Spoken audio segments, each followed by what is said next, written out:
They're spending billions of dollars in Vegas, and now they're squeezing the small guy. The crime that's being perpetrated by people in power. Look, right here, vacancy, vacancy, another vacancy. All the money in the world spent by bureaucrats isn't going to revitalize an area. This was supposed to be one of the largest malls in America. It's been vacant, what, a year? The government is going through the process of taking it back, or the banks are. And, you know, where's the family? A poster child for the economic expansionary bubble. The homeless numbers aren't accurate. We're seeing a doubling of homelessness in Las Vegas. Can you imagine? $4.8 billion for one project. So there you go, America, right in front of you. I mean, in steel and glass.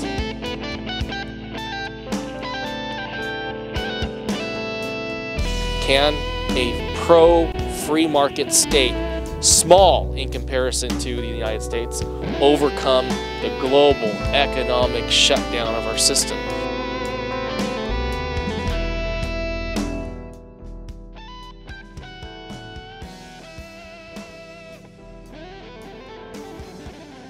George4title, we're here in Las Vegas, Nevada. I got my hijacked mainstream media news crew with me, and we're gonna uncover the story here in Las Vegas. You got gambling here, you got prostitution, anything goes here. But yet, in a weird way, they were affected the most by this credit expansion fueled by the low interest rates of the Federal Reserve. You're seeing high unemployment, but you know, the casinos still have the minimum wage jobs, so you're not seeing people hitting the streets the same as in Detroit or Southern California, but you're seeing the skeleton of the expansionary credit bubble here in Las Vegas.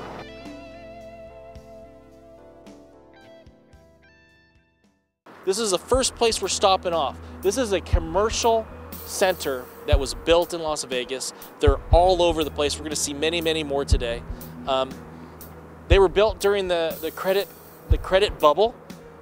Not even one business entered into these things. If you come take a look inside here. Just take a look. This is just a perfect example of the credit collapse.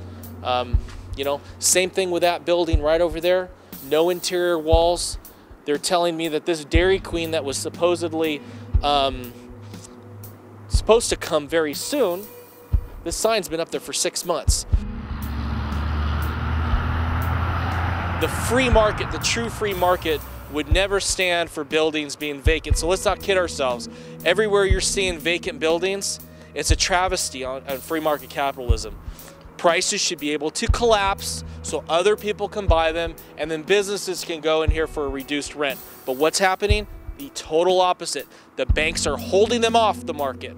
They're holding them off the market so that they can have a ledger, an amount on their balance sheets, so that way they can get even more money from the government, more money from the taxpayers. So when you look at a vacant shopping center like this, you should be angry, you should be mad. You shouldn't say, oh, it's just another one.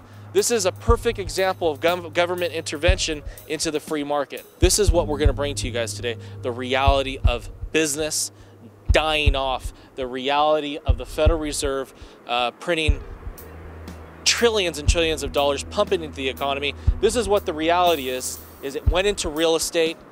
We had a bubble in real estate. Now we're seeing a total, utter collapse in real estate. These were probably 2 chain restaurants. That was probably a Mimi's Cafe. That was going to be a Chevy's. A year and a half ago, they built these. They've been vacant for more than a year. Abandoned projects. Left, I don't know, to be taken over by the desert. This is the type of stuff you're seeing everywhere. We're here right at the Red Rock Casino. This is where they shot the movie 21. And right across the casino, the street from the casino, is the Summerlin Center. This was supposed to be one of the largest malls in America. As you can see, all the way, this property extends all the way to the freeway. They built, you know, who knows, 20% of it already. They put up a steel structure. It's been vacant, what, a year?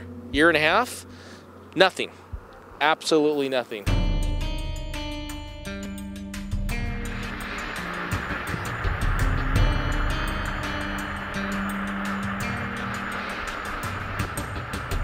The strip is way, way over yonder. But this is just a typical example of housing that hasn't been finished. Lots that are, looks like you have the infrastructure put in, the utilities put in, but this type of scenario you're gonna see everywhere in this southwest part of Las Vegas. I mean, you got beautiful homes here. I mean, look at these homes here. Tile roofs, huge McMansions, but with it, you just got, as far as the eye can see, not around this wall, but beyond this wall and across that wall, just vacant, unfinished lots. You know, huge waste of financial resources.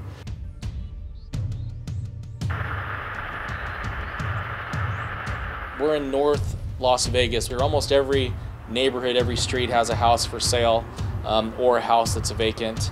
I'm sure there's been property that's been turning over due to the $8,000 tax credit and the fact that pricing seems that it's cheaper, but in a declining economy, the housing prices are just going to continually go down in this fashion. So most people buy houses as a leveraged investment, and in a declining market, you're always going to lose. So that's the problem. Right now, a lot of people that have jobs are being sucked into this market thinking that they're getting a good deal, but you're never getting a good deal in a declining market. They got this loan in June 27, 2007. Actually, this looks like it could be the first. Maybe the first is for closing on it. I mean, there's just no way to tell unless you have the full, but you know, notice breach and default of election to cause sale of real property. This property is being foreclosed upon. The government is going through the process of taking it back, or the banks are. And you know, where's the family? They're not here. And the realtor here isn't doing his job, you know. Someone may have tried to break in here, and they just broke that clean off.